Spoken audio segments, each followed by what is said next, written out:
اب خود پرویز الہی صاحب اسپیکر جو ہیں ان کے خلاف چودھریوں کے خلاف چل رہے ہیں, تو یہ آپ کیسے کہہ سکتے ہیں کہ سب مسلم لیگ نون کے خلاف ہی چل رہے ہیں؟ وہ اس لیے کہہ سکتے ہیں, دیکھیں نا بزدار کے خلاف چلا, میں نے اس وقت بھی کہا تھا کہ یہ سب ڈرامہ ہے, ڈھونگ ہے.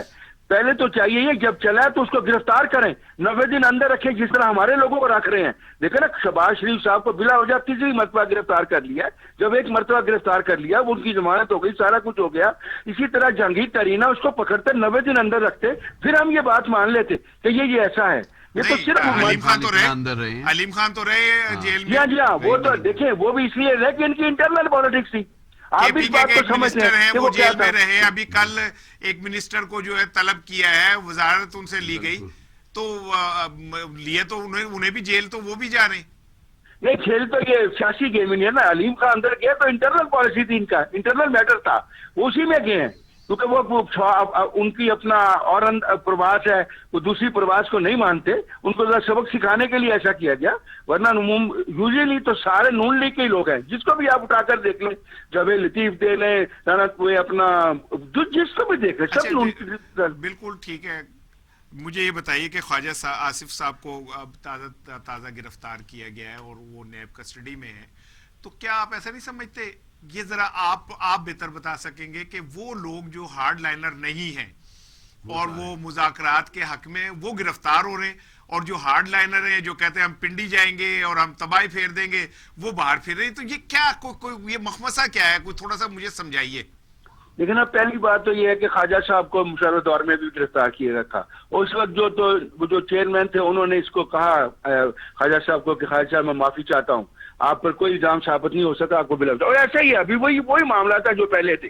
اب جو بات آپ کر رہے ہیں نا, وہ مبصرین کہہ رہے ہیں کہ عمران خان کا جو ضد کا ہے, جو فاسسٹ ذہن رکھتا ہے, وہ یہ نہیں چاہتا کہ کہیں پر مذاکرات ہوں, تاکہ یہ مذاکرات میں جیسے جو جن کے ذریعے ہونے ہیں یا جن کے ساتھ ہونے ہیں ان سے ان کی کوئی ایسی انڈرسٹینڈنگ نہ ہو جائے. بالکل ٹھیک. اب آپ نے بات بالکل کلیئر کر دی کہ عمران خان یہ نہیں چاہتے کہ مذاکرات ہوں, تو آپ کے مذاکرات کس سے ہو رہے ہیں؟ دیکھیں جی, یہ تو سب کو پتہ. دیکھیں اپنا سپریم کورٹ کے جو اپنا جج ہیں وہ بھی کہہ چکے ہیں کہ گرینڈ ڈائلاگ ہونا چاہیے. ہم شروع سے کہہ رہے ہیں, آپ کو یاد ہوگا کہ شہباز شریف صاحب نے بھائی صاحب عمران خان کس سے مذاکرات کے خلاف ہیں؟ جس کو دیکھیں انہوں نے چکوال میں یہ کہا کہ جو لوگ این آر او دینا چاہتے ہیں وہ بھی پاکستان کے غدار ہیں. اب یہ ان سے پوچھ رہے ہیں نا کہ وہ کون دینا چاہتے ہیں, یہ انہی سے مذاکرات ہیں. میں تو آپ لائن پہ ہیں, میں آپ سے یہ پوچھنا چاہ رہا ہوں وحید صاحب کہ آپ نے کہا کہ عمران خان نہیں چاہتے کہ مذاکرات ہوں, اس کا مطلب آپ چاہتے ہیں کہ مذاکرات ہوں, عمران خان چاہتے ہیں کہ نہیں ہو. تو یہ مذاکرات کس سے ہو رہے ہیں؟ میں چاہ رہا ہوں میرے دیکھنے والوں کو پتہ چلے کہ آپ کے مذاکرات کس سے ہو رہے ہیں جو عمران خان نہیں چاہتے کہ ہوں مذاکرات. نہیں, میں تو دیکھے نا, انہوں نے جو آدمی گئے شہباز شریف صاحب کے پاس, جنہوں نے عباسی صاحب کو بلایا, وہ سب لوگ. دوسری بات یہ ہے, میری بات آپ تھوڑی سی غور کریں کہ عمران خان صاحب نے چکوال میں یہ کہا, پہلے یہ کہتے تھے کہ میں این آر او نہیں دوں گا, میں این آر او نہیں دوں گا. ہم یہ کہتے تھے کہ اس کا یہ آپ کے پاس نہیں ہے اور نہ ہی آئین میں کوئی ایسی شک ہے.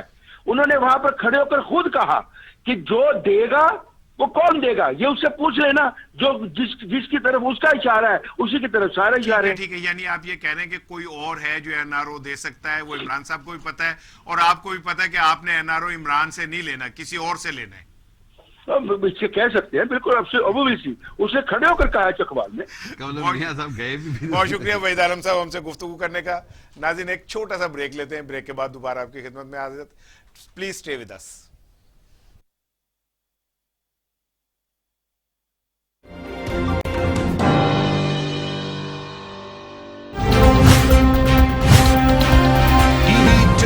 ابھی پی ڈی ایم کے جو انہوں نے ابھی اعلامیہ جاری کیا اس کے حوالے سے, اور ہمارے ساتھ موجود ہیں لائن پہ بریگیڈیئر غضنفر صاحب. صاحب السلام علیکم سر. ہیلو. السلام علیکم سر. وعلیکم السلام. سر میں نے آپ سے صرف یہ پوچھنا تھا کہ آج مولانا فضل الرحمان صاحب نے تو باقاعدہ اعلان جنگ کر دیا, اور انہوں نے کہا کہ جی ہم تو اب براہ راست تنقید کریں گے فوج پہ. تو یہ کس طرف جا رہا ہے معاملہ؟ تنقید کر کے تنقید تو کر لیں, تنقید تو انہوں نے کرنی ہے اس لیے کہ وہ